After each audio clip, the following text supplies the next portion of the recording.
The only downside, well, no. I was going to say the only downside with that is you cannot use an extractor. At least I don't think you can use an extractor for a contract. But if we get around baler wrapper, it's, you know, it swings and roundabouts. I could get that baler there and the extractor and just be done. That will make 180 centimeter bales. I can do all of the types. Or I could get one of those which can wrap bales but only at 150 centimeters, use 150 centimeter bales on contracts, and also have the extractor. Other options on multi-size balers, you've got the Kuhn, you've got the Deutzfahr, which is a little bit more expensive, sorry, the Deutzfahr 57.5, you've got the Krone. I could use any one of those three and just make 180 centimeter round bales all the time. Did I not strap down everything? There we go. So I now have 104,500 litres of grass, all wrapped in pink plastic. Doesn't that look pretty? I am going to stick that in the silage bunker for now.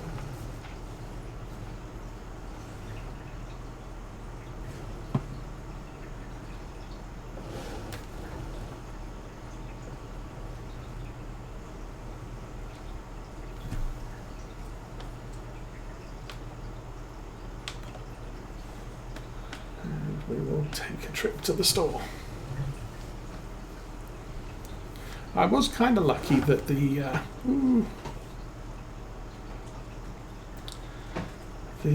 sunflower field does not need to be ploughed.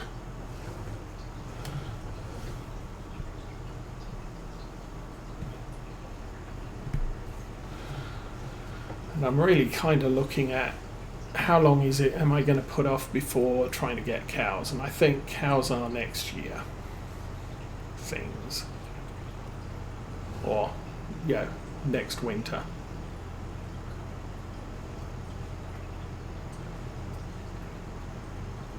If I plant barley, we're going to have straw, we're going to have the stuff, we can have a supply of hay, we can have a supply of silage all ready to use, and so then just buy cows and start mixing stuff in the shed.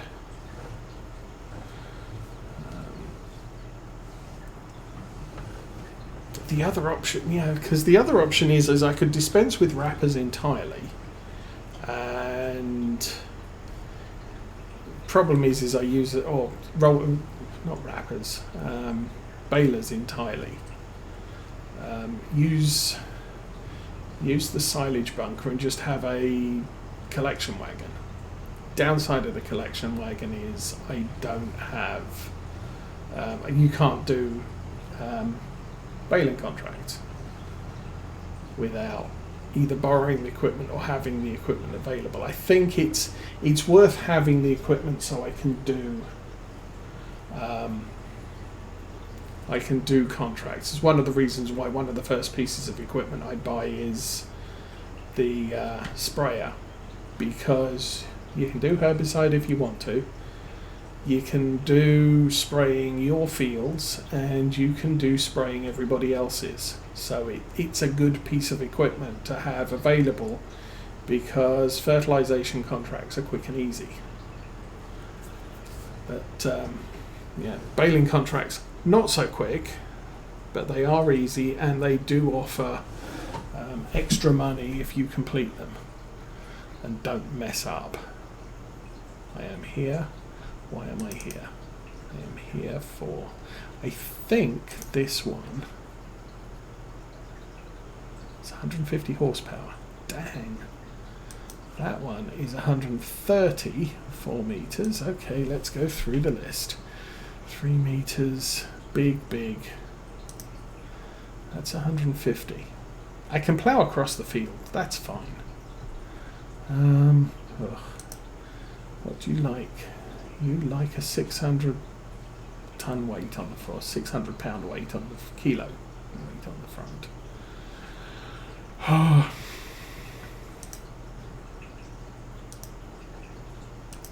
That one doesn't. Well, I'm going to take that, I'm going to lease that. And that's probably 1 too high horsepower requirement for my tiny little tractor again. And 2 too wide for the road, technically. But hey, if I can get a 4 meter plow down the road, I can get a 4 meter seeder down the road.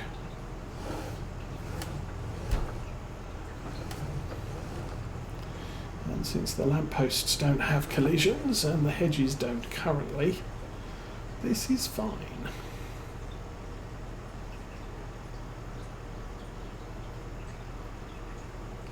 Because one of the options I was considering, in order to get equipment that doesn't fold, that's approximately this wide down the streets, I could get the little blue low loader.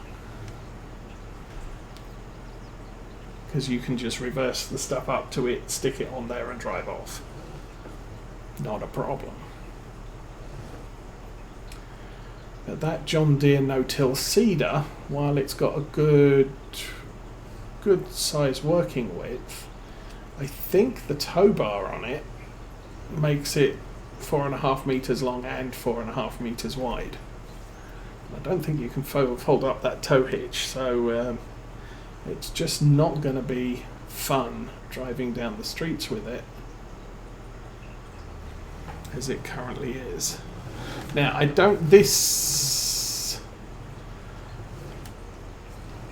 last I saw this cultivar, subsoiler demonstrated, it was, it produced a harrowed texture, rather than a ploughed texture. It does eliminate need to plough, and it doesn't prevent the production of weeds. So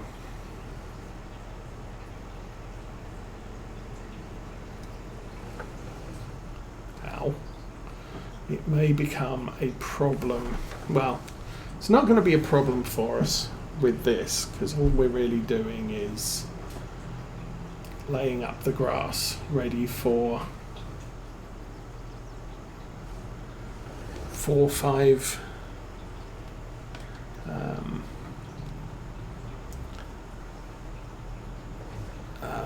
yields before we just leave it.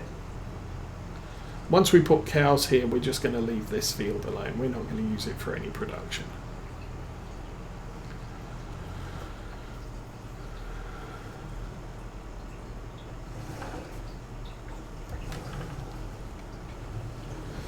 And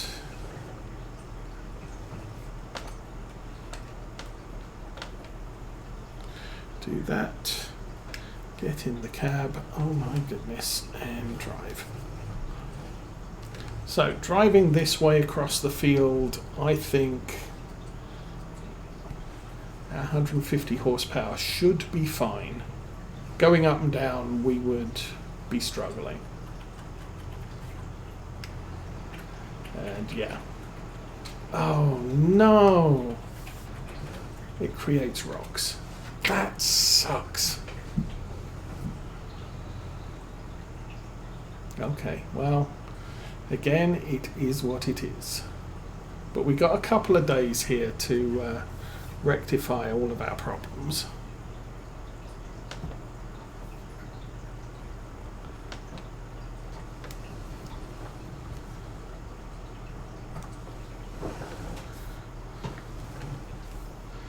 course, the harrow texture here does mean it's gonna be a little bit tricky to see where we plant, but I think the plan is to lime this, so that'll turn everything white. Now I'm going down here so I get the corners.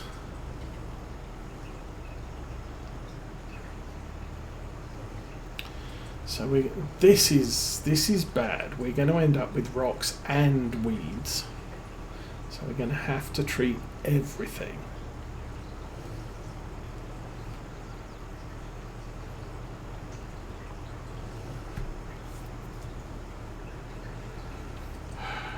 Well,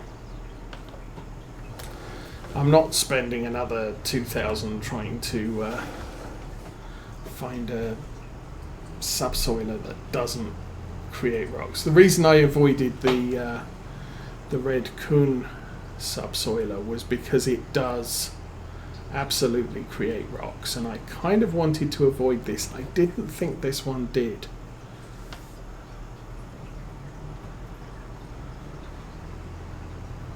In the tests I saw when FarmSim got released. So I don't know if that is an edit or whether these look like big rocks. Let's stick this on, well, stick that on cruise control, and this is the field.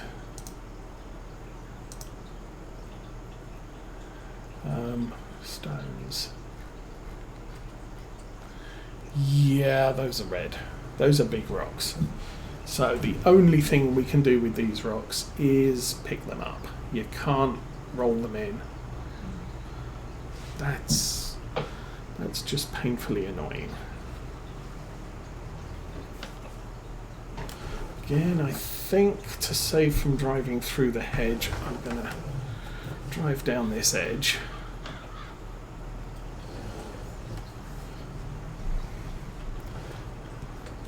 And it has the added advantage, even though we're not creating fields at the edge, it does plough in the residual grass that I didn't pick up in the baler.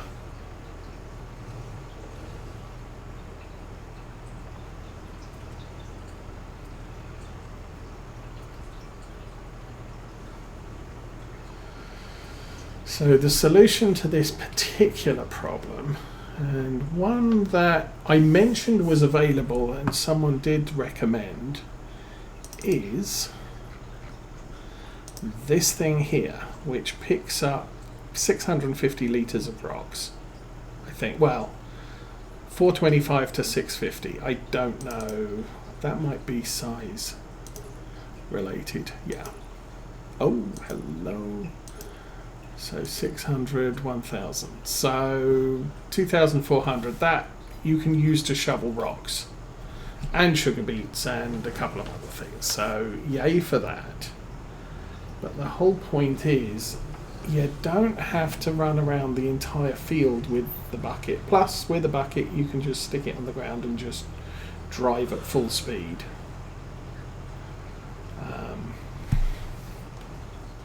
And it's cheaper than getting a rock picker. The downside is obviously you have to use your own tipper.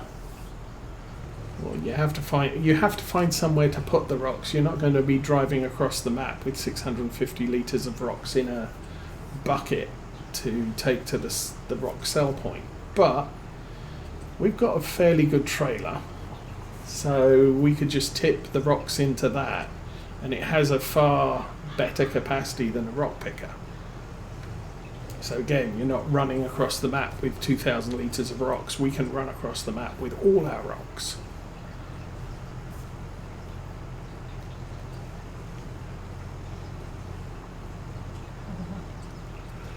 Okay, I did forget to check, yes. So we're wiping out the needs ploughed state on the field, so that's fine.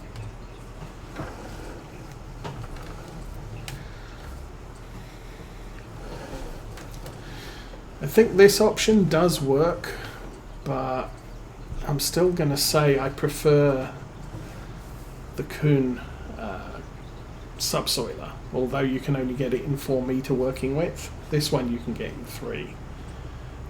The Kuhn leaves you with, I believe it looks ploughed texture, so it's the dark with the furrows, which does make following up with, say, a no-till seeder much more obvious. Running through with a no-till seeder on this, and it can be difficult to spot the difference with the texture.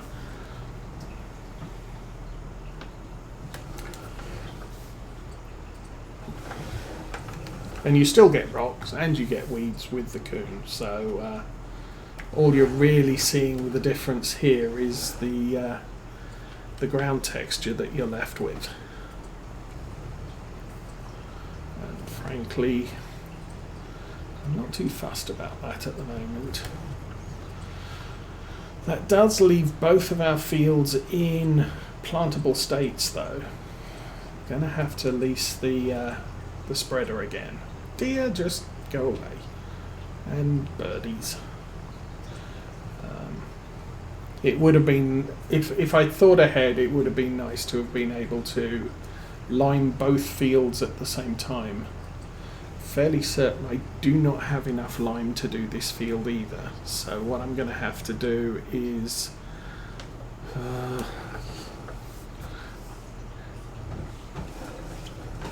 I might lease the Kubota spreader with an unrealistic width, just so, or spreading capacity, just so that I can get this job done. Bring all the lime. I mean, the time it takes me to lime the field is going to be the same regardless, and we do have some lime on the farm, but I don't have to run down to the store, get more lime, come back, or take a trailer and a front loader and load up a trailer with it. Don't have anywhere I can tip lime. See, I can use my grain cart to bring seed back to the farm. We just unload the seed bags into the tipper, bring it back, and then tip the seeds into the seed silo.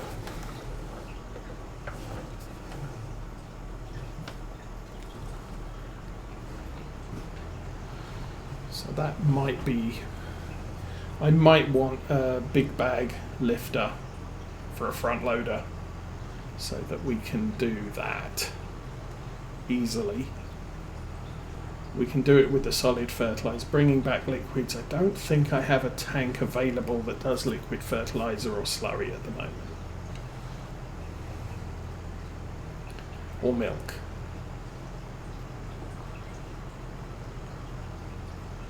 I think the tank I have only does water. And there's something I didn't mention.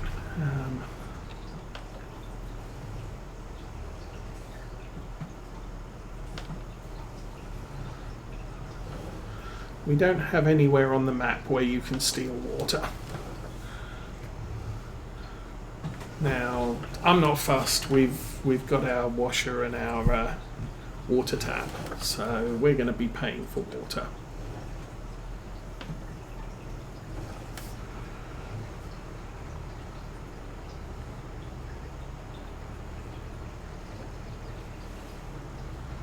Yeah.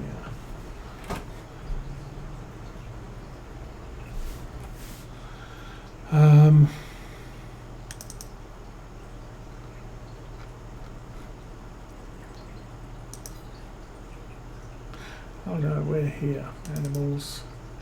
So we got one of those, which is only water. That's only water.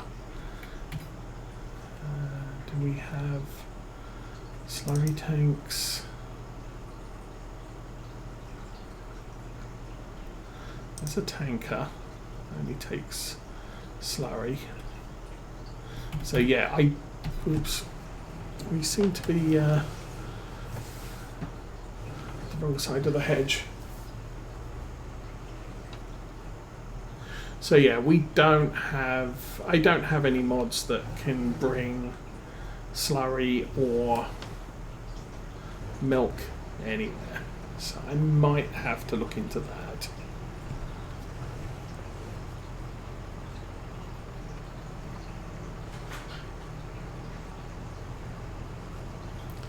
Now I think there's some man trucks with tanks on the back, which I could do something like lease a man truck and then have it collect the milk and take it for sale. So long as the sale from the milk covers the lease of the tanker truck, I can just say we're leasing the tanker truck and it's collecting the milk and taking it for us. So we're not delivering it to the milk sell point. And maybe that's a thing we do initially.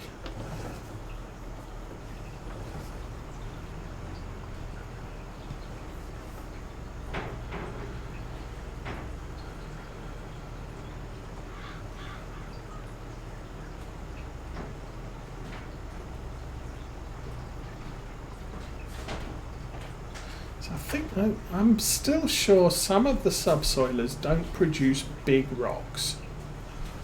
And I kind of like to stay away from equipment that makes big rocks, so I can just take a roller and just roll the rocks in and leave it at that.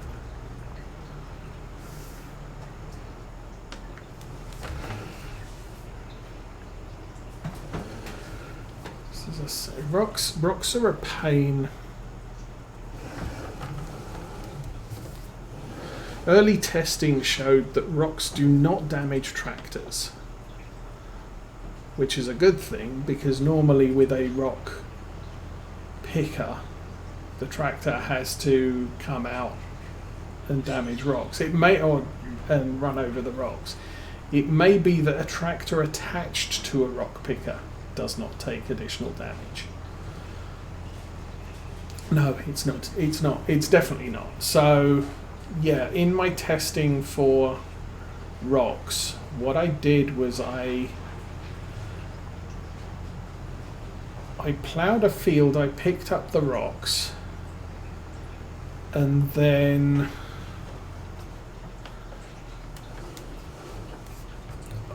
I ploughed a field so there were rocks on the field. I saved the game. I then took a cultivator with a tractor and cultivated the field. Then I seeded the field and I checked the wear on all of the equipment.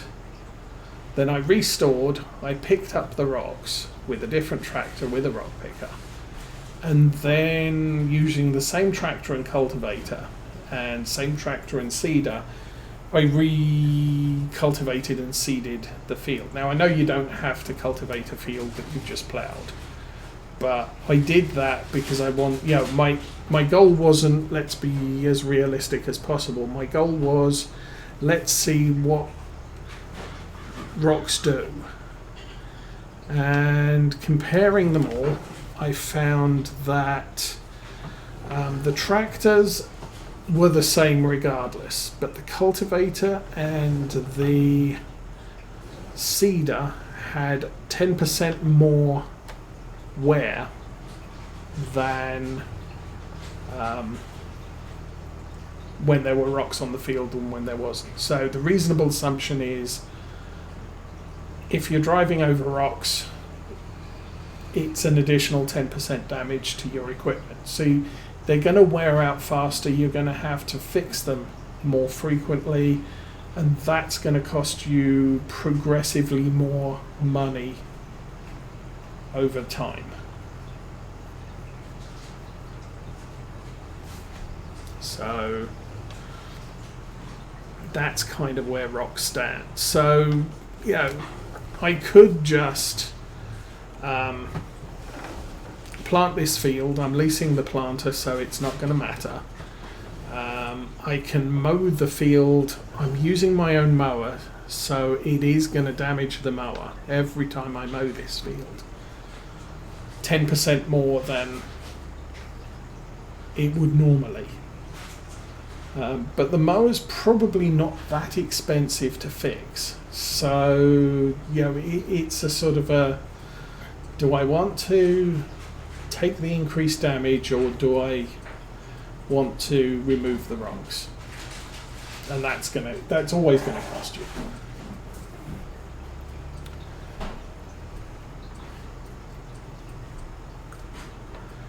But potentially you're skipping, you know, if the equipment you're using is small and cheap and you've got the money, just because there's rocks on the field doesn't really matter, because in the grand scheme of things, my repair costs are negligible, for example. But if at this stage of the game, if I'm using my own equipment, I kind of don't want to get broken, because that's going to cost me. And any equipment I buy is potentially going to stay on the farm for many, many years. Which means if it's getting broken faster, and it's eventually going to, you know, I might be able to seed 10 fields when I buy a seeder, but over the course of the years, as I fix it, you know, it's going to drop. So now I only get 8 fields seeded, or, you know, 8 of those fields seeded before I have to fix it, and then 6 of those fields seeded before I have to fix it. And it's always costing the same amount to fix.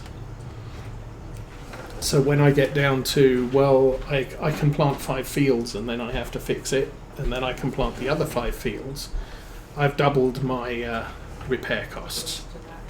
So if I can delay that event from happening, I can, yeah, it's obviously beneficial to do that. Okay. Oops. So we are at 12 o'clock, midday, 4th of July. Again, happy Independence Day. I think I'm going to call this now. I need to have some food, and we have a lot of yard work to do. So thank you for watching. Have a good remainder of your day. Have a good week. We will be back next week on Saturday, and probably getting on with some seeding, planting seed.